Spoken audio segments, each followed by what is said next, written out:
In the year 1600, a group of merchants in London received a piece of paper from their queen. It was a charter, a simple legal document granting them the right to trade.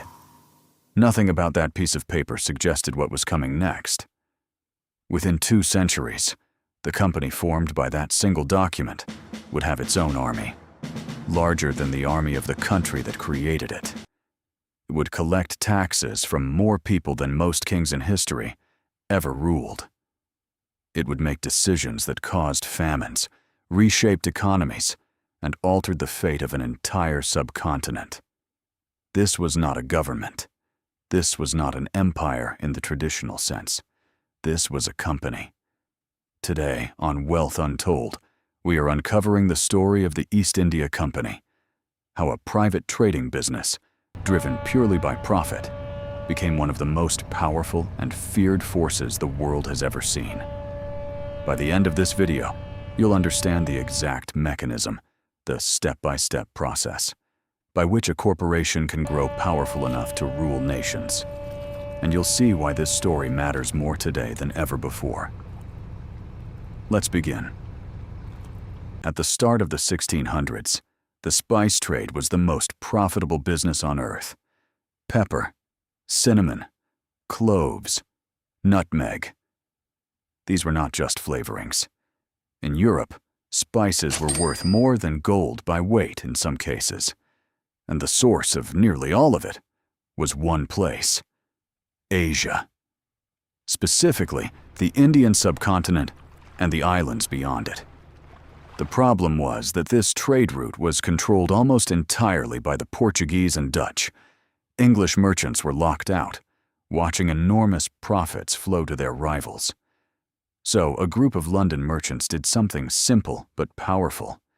They pooled their money together and asked Queen Elizabeth I for an exclusive royal charter, a legal monopoly granting them, and only them, the right for English traders to do business in Asia.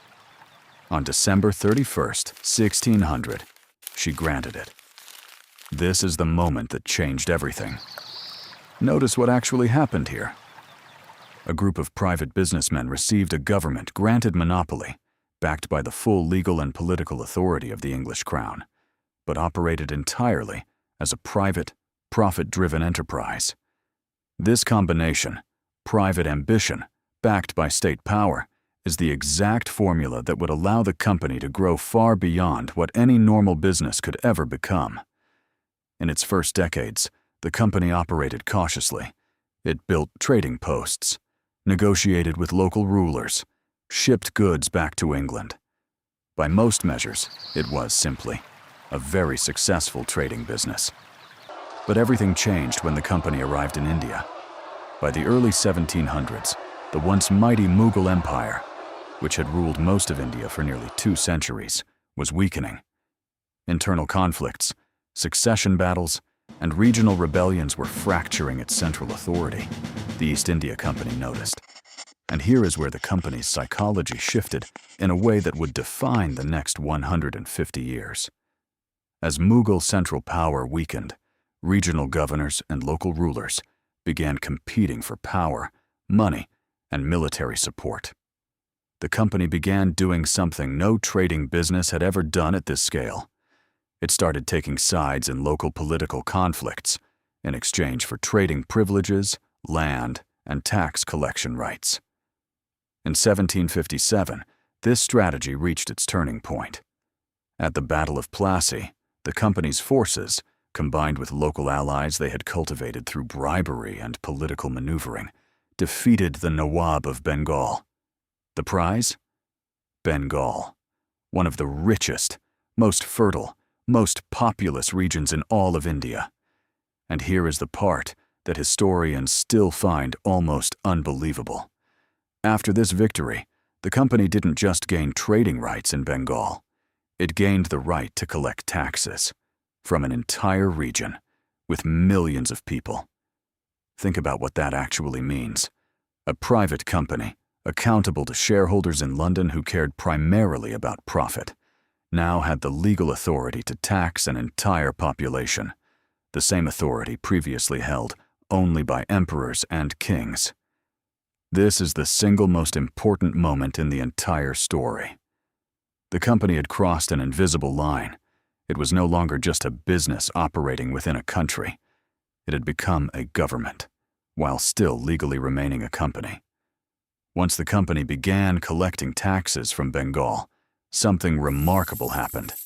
It had access to enormous amounts of money that, in any other context, would belong to a government's treasury.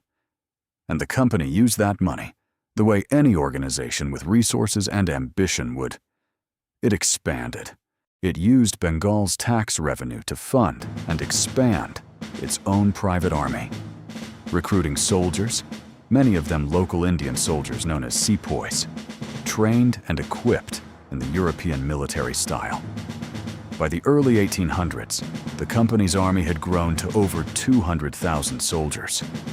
To put that number in perspective, at various points, the East India Company's private army was larger than the standing army of Britain itself. A company with a bigger army than the country that created it. This military force allowed the company to repeat the Bengal pattern across the subcontinent, region after region, through a combination of military force, political alliances, and what the company itself called subsidiary alliances, essentially treaties where local rulers kept their titles but surrendered real military and political power to the company. By the mid-1800s, the East India Company directly or indirectly controlled most of the Indian subcontinent, administering land, collecting taxes, enforcing laws, and making decisions affecting the lives of roughly 200 million people. All of this controlled not by a king, not by a parliament, but by a board of directors in London, whose primary obligation was generating returns for shareholders. Here is where this story becomes essential to understand, because the consequences of treating an entire subcontinent as a profit center were severe. In 1770, a devastating famine struck Bengal. Historians estimate that millions of people died. While the causes were complex, including weather and crop failures, many historians point to company policies as having dramatically worsened the crisis. Tax collection continued at the same rates, even as the famine unfolded. Grain reserves that might have helped local populations were, in some cases, redirected for company purposes. This is perhaps the starkest example in history of what happens when an entity with government-level power operates with purely commercial incentives, without the checks, balances, and responsibilities that traditionally come with governing a population. The company also restructured India's economy to benefit British industry. India had been one of the world's great textile manufacturing centers for centuries. Indian cotton and silk were prized worldwide. But company policies, tariffs, and trade restrictions systematically dismantled local textile industries, while raw materials were exported to Britain and finished goods were imported back. The psychological principle at work here is one that modern economists still study. When an organization holds both economic and political power simultaneously, with no external accountability, the incentive to extract value will eventually override every other consideration, including the well-being of the population it governs. By 1857, growing resentment toward company rule erupted into a massive uprising across India, a rebellion that shook the foundations of company control. The British government's response defined the final chapter of this story. Rather than allow a private company to continue governing such a vast population, the Crown stepped in directly. In 1858, India came under direct British government control. And in 1874, the East India Company, once the most powerful corporation the world had ever seen, was formally dissolved. A company that had once ruled a quarter of the world's population simply ceased to exist. So what is the final lesson, the principle that this entire 274-year story teaches us? Power without accountability, no matter how it's structured, whether as a kingdom, a company, or anything in between, eventually produces consequences that outlast the entity that wielded it.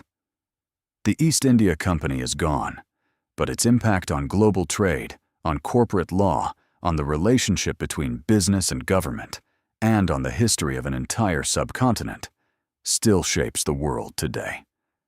This is the untold truth behind the most powerful company that ever existed. Not just profit, not just trade.